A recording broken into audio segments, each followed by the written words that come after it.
You're very welcome along to episode 2 of Keith Wood's State of the Union, where we ask what is for the game of rugby union. Our guest this week is Paul Vaughan, who has a long career in rugby administration on the commercial side. Paul, I don't want to list off the various jobs you've had, but you've been involved with the RFU at a very senior level over a long period of time, both with the organisation as itself and then the separate organisation that runs the Rugby World Cup event itself. So a wide breadth of experience to be able to talk about the pressures that the game is facing at the moment. Yes, absolutely. And before that, I've only ever worked in beer and sport, really, Jer. So that's a good start. So I used to work for Whitbread many years ago and was a sponsor of many things, including rugby, and did a huge amount of stuff, including sponsoring Harlequins, where obviously Keith used to play. But I was the first guy to approach Vernon Pugh, for instance, to actually ask him to actually collectivize the commercial rights for the Five Nations. So I had a client in Lloyd's TSB. I just left Whitbread at that point, and this is in the mid 90s when effectively Lloyd's TSB were looking for something to do. So we introduced them to Vernon Pugh, and he brought together the 5 countries in order to be able to do the deal. So we brought new money into the game and actually put some new interesting bits of inventory together, really, I guess. Can I ask about that, Paul, just on Vernon Pugh? So he was the chair of IRB at the time, was he? He was, but also had an office round the corner from where I worked in Drury Lane at the time. But what was it like in terms of a lot of those guys who would have been old amateurs are now at the absolute pinnacle of what could have been a huge and became a huge commercial machine? Well, I think if you go right back, it wasn't long before that the IRB was actually run by one guy out of Bristol. And when I started to get involved in the Rugby World Cup in 1991, effectively it was the second edition, and I remember going to the event at Twickenham with people like Alan Callan, who was the commercial agent at the time for the IRB, and bearing in mind it was very amateur at the time, he actually did an extraordinary job of sort of helping fund the IRB through the development of the World Cup from 91 onwards. And then in 95, I brought Heineken into, because Heineken was one of the Whitbread brands in the UK, and I brought Heineken into that point into the World Cup. So we became the beer category sponsor. So I had to bring the Dutch on, and the French obviously were very key as a key market for Heineken. So between the French and ourselves, we managed to get Heineken in.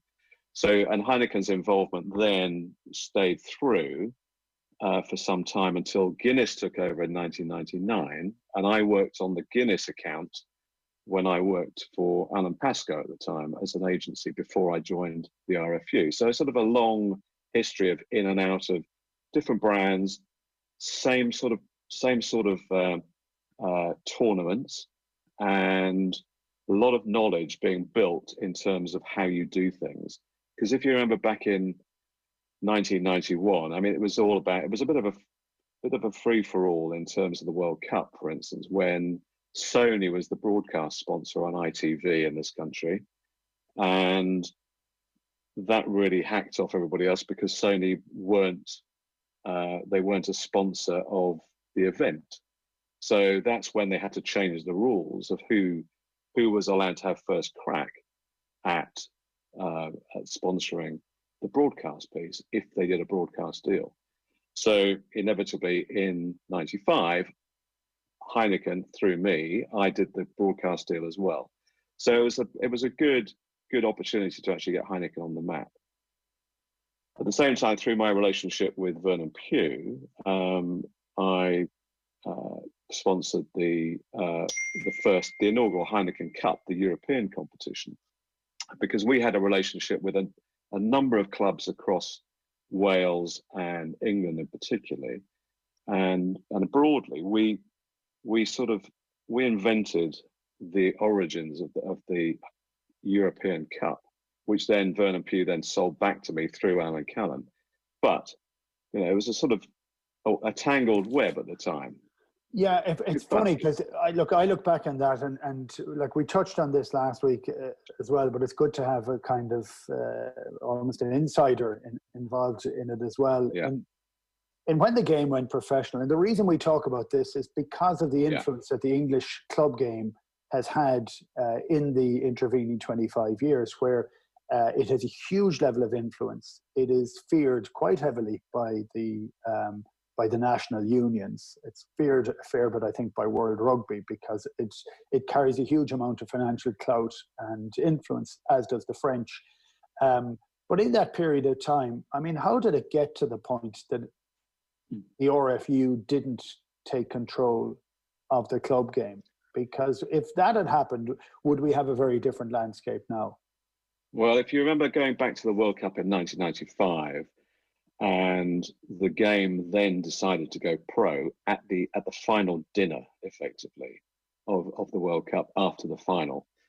And the then secretary of the RFU was one Dudley Wood, who was a lovely guy, made this announcement that the RFU would take a moratorium whilst they'd think about what to do or what not to do within the game commercially and indeed professionalism. So inevitably, because of that, a whole group of entrepreneurs suddenly became involved in buying clubs that was effectively an investment, thinking that the world is going to be a fantastic place very shortly. And it had a number of other effects as well, because inevitably junior clubs started paying players with no idea of where the revenue was going to come from. So if you think about people like Ashley Levett, who you probably remember, who bought Richmond. Richmond, yeah. And he suddenly decided that it wasn't going to give him a great return on investment and then pulled out. And then the club collapsed effectively back down to level 6 or 7 or wherever the RFU put them at the time. They struggled their way back and they're now in level 2. And their ambition now is to be the best amateur club possible. And they are a community club and know where their revenues are, and actually are a very well managed club because they basically reset themselves into something that they know is affordable. The other big entrepreneur at the time, if you remember, was John Hall, who decided that he would do the whole Newcastle, the Northeastern Sporting Club at the time. So he bought the ice hockey club, he owned the football club, he bought the rugby club. And then again, he was another one that discovered that the potential returns weren't there. Let's stick to football and pull out of everything else. So in the early days, you had this sort of rush of let's throw money at the problem. And the difficulty that the RFU had at that point was a complete lack of control, because effectively the RFU was being run at the time by some very well-meaning people who had very little experience of professional sport. Because effectively what the RFU had done for the previous 100 years is to run a Victorian amateur game. And there's this massive pyramid, and there's a very few clubs at the top, which is effectively is the Premiership now, which is 12. And out of 2,000 clubs, so 99.9% are amateur of what is run. But within that, of course, you've got the school system that provides players introduction to the game, and it gives a structure to how people are introduced to the game. And it also is a funded thing, and it's funded through the education system rather than sport. Now, this is an area where potentially you should come back to it at some point, which is about where does sport, education and health all join together, and where are the budgets? They're all completely separated in government terms, but in reality, they should probably work better together. And at the moment, they're probably very fragmented. So you end up with a group of people, and the RFU at the time was tiny in terms of the number of people actually running it. And I think there's probably the same in every other union around the world.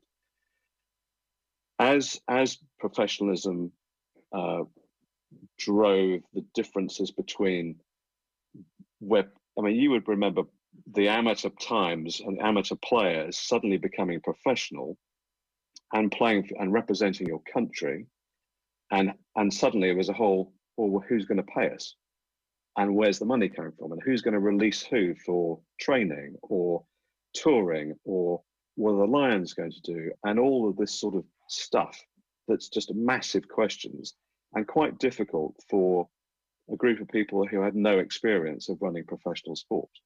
I remember actually even at the start of professionalism, sorry, Ger, we've left you out of the loop here, but I remember joining Quins, and Dick Best, who had been he'd been an England coach and assistant Lions coach, and Bestie's view was very simple. We now have you, we can train you 8 hours a day.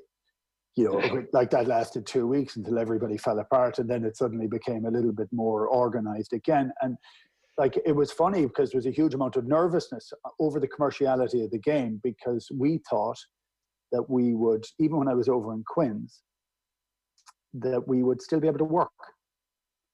And for the first season, we trained a lot in the evening time to cater for the guys who had worked. So Will Carling was working in the city, Jim Staples, Alex Snow. There was a load of guys that were still working in the city. And we tried to see whether we could juggle both. And after 3 or 4 months, we knew that wasn't sustainable at all. Sorry, Ger, I can see you looking to ask a question in there. No, it's fascinating stuff. I think from my understanding of what happened in all of the unions, it's fairly similar, that a small bunch of people who have come from committees, essentially, which are, how do we make sure the team shows up on the day it's supposed to do? How do we make sure that if there's a disciplinary issue at some club, it gets sorted out? How do we make sure there are enough coaches coming through? All of a sudden are responsible for the commercial arrangements of thousands of players and the biggest tournaments that the game has to offer. And there is money on offer from broadcast and sponsors, because they see the opportunity to invest behind this and make money off it too. And I can see why there would be pressure. I wonder how quickly we got to a point where the unions understood that they didn't have the wherewithal to run the situation. I'm not sure that's the case, that they actually think they don't have the wherewithal, which does suggest that they do think they do have the wherewithal. So therefore, do they have the right wherewithal? That's the issue, and also the conflict between running effectively the governance of the sport, plus the national sides, which effectively are the owned teams of the union. So all those representative sides and the pathways through the coaching development, the referees, the governments, the disciplinary piece, all of that, and the commercial piece. You need the commercial bit to make the playing piece work at an international level. You also need to reinvest into the grassroots game in order to be able to keep the pipeline of players coming through. But also, what you also have to realise is that the broad amateur playing base is predominantly your audience, and your audience is where all revenues stem from. Because whether that's through TV or ticketing or merchandise or licensing or whatever, it's all connected. And then I say rarely is the wrong word. And then you get people coming in from the outside who have never played the game before, but they've probably got some sort of connection with it in some form or another and enjoy watching it. And that's the new audience that everybody's trying to drive in at the moment and say, that's where we're going to get that's where the future revenues are. Because TV companies only pay if they can get a return on investment. Investors only pay if they can get a return on investment. So CVC, who have now bought into various tournaments or leagues, they're looking for a return on investment, and they will be looking to make sure that things improve to become profitable. because otherwise, why would they have done it in the first place? They don't do it for nothing. Paul, They're not Paul, doing it for. Paul, does that become a huge issue? I think that's a very interesting idea of it, because we'd often see, it's rare that it gets kind of filtered down to the fact that the straight supporters fund everything. We always think that it's a much wider idea than it is. And I know that when Sky took over some of the rights originally in England, that the actual numbers that were subscribing to Sky for rugby were so small as to almost affect some of the commerciality of the sponsors within it, because they said, well, there's actually only 250,000 people watching rugby. Yeah. And really, you keep saying it's an awful lot more because, and I remember going through it on one particular time for Lions having from Sky having the Lions tour, and their biggest ever number was 1.5 million. And Ireland, England the previous year had been 9.5 million on the BBC because it was free to air. And it was trying to get that balance between the two of them. But like, is the market finite? Or is it one of these ones? Because we talked again last week about the global game, about expanding it as wide as you possibly can, both within our countries and to as many countries as possible. But is it a finite market that's there? Inevitably, there has to be a finite market, but people do different things for different reasons. So Sky, at the time, and again, I go back to, because this was the 90s, so Sky's not been around for forever. And prior to that, effectively, the only people that would be able to offer you anything at all financially would have been the BBC or ITV in this market. And you also sell your rights overseas as well, so you do it in a fragmented way. The lack of competition means that the price stays low. Sky, as a new entrant coming in, were predicating their strategy on a sports-based channel with entertainment around it as well, but sport being primarily football, but you need a lot of content. So you need content to fill your channel. Otherwise, why are people buying it? So Sky came in and they bought golf and they bought cricket. So they filled the summer and the winter. They wanted more, because effectively it's difficult to fill 24 hours a day, 365 days of the year. And so therefore you need overseas football, you need overseas rugby, you need overseas cricket, you need a bit of everything to come in and actually make up this whole channel. When you get to a point where you've got enough subscribers, because don't forget it's the subscription model that you're relying on in their case, and don't forget they almost went bust a couple of times. And when you get to a number that actually starts to generate enough cash, you then start to change the strategy. And you can see what's happened now with BT coming into the market as well. BT then took a lot, and Sky are not going to bid against BT particularly heavily, because actually what they're doing now is funding more into entertainment. But now Sky's got a new owner, don't forget. And you've got Liberty, who have bought Virgin, and they're not going to be a buyer of direct rights, because they basically provide carriage for everybody else for a fee. But they decided to go and buy Formula One, for instance.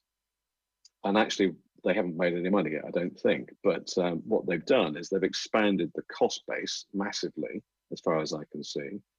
And unluckily, due to the virus problem and the pandemic, we haven't seen any Formula One this year yet. But it's an incredibly expensive thing to get into. And if you're in the media game, do you want to own your content or not? And I think, Netflix have actually demonstrated that if you make your own content, you own it, and that's why everybody else is doing it as well. Liberty have decided that Formula One, if you own the product, you can control it, and you can actually make more money in other ways as well.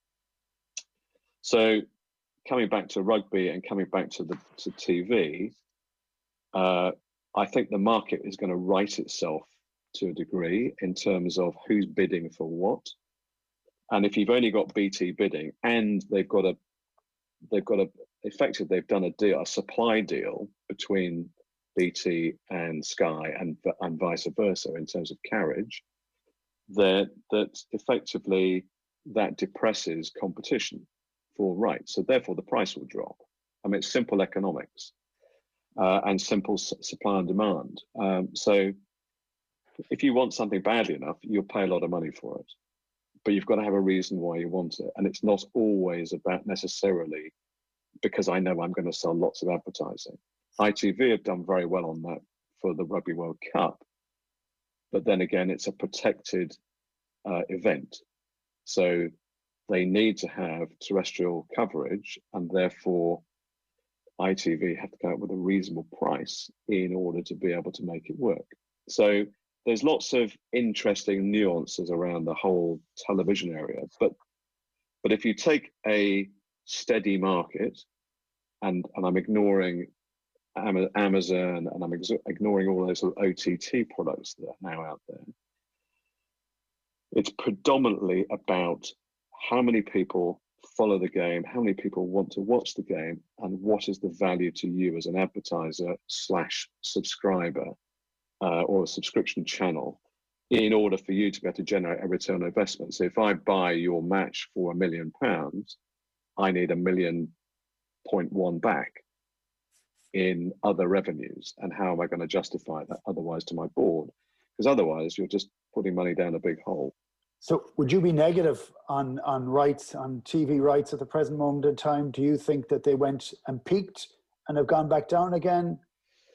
I do in this market. I think other people probably see overseas markets going up, but it's who knows. It depends on the quality of the product you're actually selling. Because the other thing I'm a great believer in is less is more. I think the opportunity for if you take a professional club and you have a massive squad to cover injuries, and also you've got 23 men in a 15-man game, which I've never really worked out the numbers, other than the fact you can change half your team at some point through the game.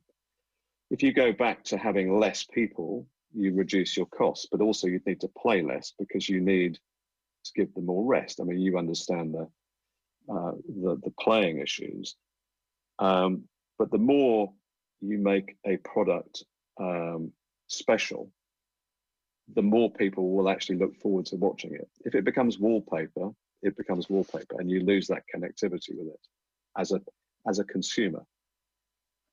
I think that's kind of the key point that we've been coming back to in the conversations that inspired us to put this show together. There's a limited number of games that players can play at a very high level every year. And if we work back from that number, we'll be able to fix what the calendar would look like. If players are only available for a maximum of between 25 and 32 games a season, then you've got to fit in all your tournaments. And at some point, you rate the quality of the tournaments and you say, well, that one's gone because it's not good enough. And that one's gone because it's not good enough. And we can only play 5 games in the Six Nations. So sorry, Italy, off you go. And suddenly the games become far bigger events. And this is exclusively at the elite professional level. And I suppose they're the conversations that we're trying to understand what the tectonic plates preventing that or forcing us towards that are. I'm interested in, if you were today in the job of business operations director of the RFU, what would you be looking at the market and thinking, right, this is my way out of the maze we find ourselves in? Well, I mean, I think that if you look at what's happened in New Zealand this week or last week, when they've just let go of half their people in the union. I mean, I think they had about 106. They've released about 80 people now. So what they've done effectively is to slash their cost base. And I think that what we have to do as a sport is go back to basics. It's what really makes it work. Why do people play it? And they play it. So if you take it from the basics of, you play it, you start playing it because it's part of your school thing, and you get introduced to it, and you carry on playing it because you enjoy it, and it's social, and it's all about those sort of things. And why do you continue to do it? Why do you continue to follow it? Because actually you've got a big connection with it. So what you need to do, I think, is about how do you bring people into the sport? How do you keep them in the sport, but from the right point of view? If you're relying on people dipping in and out at some point later in their life, so you've played football and you're coming in at the age of 30, you might stay because you might fall in love with the game, but you might not. And that's more, there's more risk with that group. When certain football clubs become more fashionable than others. I mean, there was a thing where effectively football's moved very much more upmarket in this country. So if you take Chelsea, for instance, if you were, part of your thing, part of your social scene was, I'm going to join Chelsea as a season ticket holder because that's what we do. They don't have that depth of involvement with the sport necessarily, but they might become deeper as you go along. Whereas the working class Newcastle fan has been priced out. And that's really sad, I think. So, it's about how do you keep people involved? Manchester United have done very well by not increasing their pricing to a level where it's unaffordable. Whereas some of the London clubs, because they're fashionable, probably have overpriced it and are blocking out the ability for people who don't earn very much to be able to go to a game. If we can ever go to a game again, of course. Paul, if we were looking back to, as you said, less is more. If we were looking back, is there a place that common ground could be found between the Premiership clubs and the RFU? Because they have, I was 8 years in Harlequins, and in every year of that 8 years, there was a potential schism from it. I mean, no, it was at the start, and you expect there to be a huge amount of difficulty. And we talked about some of the people that were in the RFU that were well-meaning, had been involved in rugby for 30, 40, 50 years. Some of those guys were amazing administrators, and some of them may not have been, quite as simply. And I remember looking at a legal document with my lawyers and finding out that I was the only player to have actually got a lawyer to look over the contract, and the whole contract was done by a conveyancing lawyer. It wasn't done by a contract, and it was all over the place. It really was. It was contradictory. You couldn't sign it, and I was the only one actually who had got a lawyer to look it over, because there was a lot of blame comes from our side too. But if you look at the way they are, there was an enmity between the two, partly because of the RFU taking a little bit of a break before they'd figure out what they were going to do. The clubs took their opportunity. They've been almost at each other's throat ever since. Yeah. Is there a place where they could find a sustainable, viable, commercial model between the two? Is that on the table anywhere? Is it on the table? I don't know, but I mean, there is a sustainable way of doing it, but you have to make major changes in terms of the way in which you operate, I think. And this just comes back to the question of how many people are within the union, and it doesn't matter what the union is, that understand the game and understand how the commercial aspects of that work. And what do you do with the funds once you've got them? Because at the end of the day, you've got effectively limited sources of funds, which are effectively, we've talked about already, which are effectively, you can either do it through debt or equity, or just general revenues. So your general revenues are television, ticketing, blah, blah, blah, and you just keep going down that route. And it's a matter then of what do you do with that cash and how do you make it work for the sport in general? But everybody has to buy into it. And effectively, the lifeblood of the game is the amateur game. So you have to keep that funded somehow. But you also have to use those funds in a way that's effective. And equally, in the professional game, where everybody starts to get worried about it is very much if we give the professional clubs more cash, what do they do with it? They just pay their people more. That's the sort of normal thought process of what you should do with it. if you have a salary cap, stick to the salary cap. Don't try and be clever and actually go outside the salary cap. Keep within it. Otherwise, it's not going to work. So if you take the NFL, which is one of everybody's favorite sort of comparator, it's 16 matches plus preseason and playoffs. So it's a very limited series of games where you've got absolute focus for your audience for a short period of time, and they know that's it. It goes against the grain of the American thing of, baseball, or they'll play 162 games a year or whatever it is. The other thing they've got, of course, within American sport is the salary cap, but it's a very open book system there. And if you want to go above it, you can, but you pay a tax into the centre in some cases. So it's quite an interesting model. Now, if the Premiership clubs decided that they wanted to go down that sort of more communist rule, which effectively is what the NFL owners did when they came out of the meeting room and said, right, what we're going to do is we're going to have a draft system and so on and so forth. But then they had a limited market because it was only in the USA that played the sport. So therefore, you're not trying to drag in people from overseas at some vast amount of money because they are star players and marquee players sitting outside of the salary cap.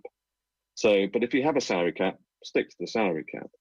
But then again, run your business effectively. And the trouble is, if you're running effective businesses, you've got to, is it a business or is it an investment of love? Is it your train set effectively if you are an owner? Or are you in it to make money? The only people that are in it to make money at the moment is going to be CVC for sure, because they'll want a return on their investment. But there are ways of doing it. Well, can I ask you a straight out question about CVC? Do you think they're good for the game? I've never seen the deal, so I don't know what the deal actually says. But nobody invests vast amounts of money without any control over what's going to happen to their cash. So I think it's high risk for the game, because effectively the game risks losing control of its destiny. And even though everybody says no, it won't, I'm not convinced.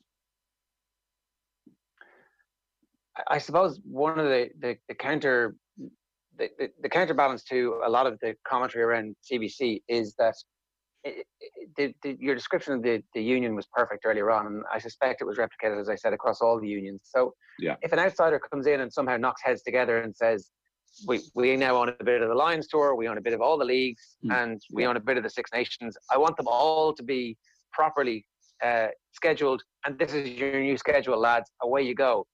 That might be good for the game. Yeah, I mean, that's called financial control.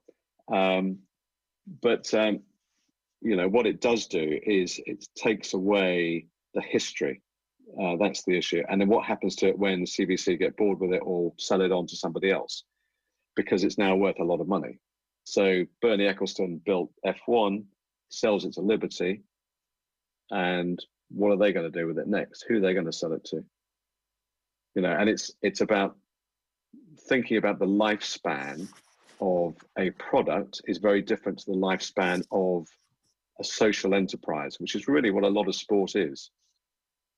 I think there is a potential on Ger's point. There is the potential that they could become, well, if they're the largest individual stakeholder in each of the organizations, which I think they are, and that seems to have been the nature of the deal, is to be in that position where they would have more than each individual club or union.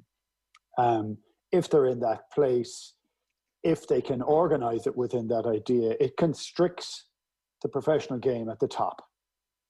It actually cuts away a chunk of players, actually. I think it could make a lot less games, less players. It may lead to more focus within some of the club teams, that the clubs would be looking, as in, let's say, Leicester, as an example, could become predominantly English. I mean, they all are predominantly, but could literally say, actually, we're not taking anybody from overseas now. We're just going to keep it in that fashion, and it could be built up along those lines. There is a potential for that. I'm frightened, really frightened by actually what it could become. And yet it could be something that saves the game, because you mentioned history and, 150, 160 years of history of these clubs. Well, actually, an awful lot of what they did was really good. And a lot of things that they stood for is what every commercial sponsor that you have wants to stand for, those morals or ethos or whatever it is that ties into it. They want to be associated with it. But there is an opportunity of almost ring fencing the historical moments within a calendar. It's the chopping and changing, and somebody wanting to have a new tournament or expand a new tournament or make it into playoffs at the end seems to have just concertinaed the whole season into 46 or 7 or 8 weeks, which is that's unsustainable. It's unsustainable for the players, and it's then where is the hurt going to end up? And I know we're getting close to our time, but I wanted to ask you one question. How could it be possible that the RFU would be losing money over the last number of years? It is a huge commercial vehicle. How has it gone? Like, what is the reason behind them losing money? It's a good question, and in fact, they were losing money in the late 90s as well, to be fair. And when I came in, they were turning over something like 45 million in 2001. And when I handed it over, we were turning over 130 million. Now, the numbers have gone up dramatically since then again. But the reality is, it's about cost base. So if you've got an uncontrollable cost base, then you're going to lose money because you've got a finite revenue stream. You have to live within your means. If you don't live within your means, you lose money. So inevitably, what you have to do is reset. I mean, rather like the New Zealand Union have done in the last few days, they've had to reset because they can't generate the cash in order to pay all these people. But firstly, you've got to start, what do all these people do, and how do we make sure, how do we keep it simple? So if the bulk of the money is going on the amateur game, which I'm not sure it is, then how do you invest? Where do you get your money back from? What do you get back from the investment? So the governing body is responsible for the whole game, and its ethos really is to try and grow the game at all times. The trouble is, I mean, the government don't believe the numbers of players given by any governing body, I don't think, let alone the union. And they run their own surveys to make sure that they can actually check the growth periods and actually reward governing bodies that do have growth in terms of investment from Sport England. So on that basis, how is it that the unions can't or don't understand how many players they've really got? And the only good examples I can give of that are the things like the Canadians. You have to register to play because that's your insurance thing. And because of that, you know how many players you've got, at all levels throughout the game. When the women's game really got going here, the one thing they really had that was stunningly good was, albeit from a small base of 20-odd thousand players back in the day, they had absolute knowledge of who these people were and how to talk to them. So they could actually talk directly to the players and not have the gatekeepers of the clubs who were very, very reticent about access to their players, effectively. But that causes all sorts of issues. So effectively, you need to have control of the whole game. If you've got control of the whole game, you are then able to simplify the way in which you run it, I think. And you effectively let the clubs run their own piece of the game. You make it easier for them by cutting a travel cost. I love the idea from Ian McGeechan that said, why not just go back to regional competition rather than national leagues all the time? Because the travel costs are just a massive diversion of cash. And if sociability and enjoyment is what the game's about, then actually you're going to get more of that if you keep it local. So how do you make sure that you help people play the game well? So you take away red tape, you take away all that sort of baggage that unions and governing bodies, any governing body tends to put onto the junior game. Take it away. And if you've got less of that, you need less people at the centre. And it's all very well talking about we've invested X amount of money in this scheme. And you go, well, what's the result? And the net effect on growth of playing level of the players within the whole game is probably negligible. And that's the issue. You've got this limited amount of people who play the game professionally, and you've got some superstars in there, but you've got an awful lot of people who are probably journeyman pros, whose salaries have gone way up as everybody else's has gone up. And that's good for them and good for their agents, bad for the clubs, effectively, because all you've done is drive the price up of the same product that you were paying less for last week. So, you've got to be able to manage how you do that. And it takes tough negotiation. Yeah, that all seems pretty intractable, to be honest. There are so many vested interests who actually can't work together at the moment. Is there an opportunity in this crisis? This is my last question, Paul. Is there an opportunity in this crisis to get everybody around the table and to negotiate those hard negotiations, to come out the other side with a shared vision for what rugby should look like? I think the opportunity is there, Joe, to do it. I think that whether it will happen or not, my answer would probably be no, because as you've said, there's too many vested interests. There's too many people who want to effectively retain the status quo, and they're very comfortable and happy doing what they're doing. But I think there could be there's a lot of opportunity to change.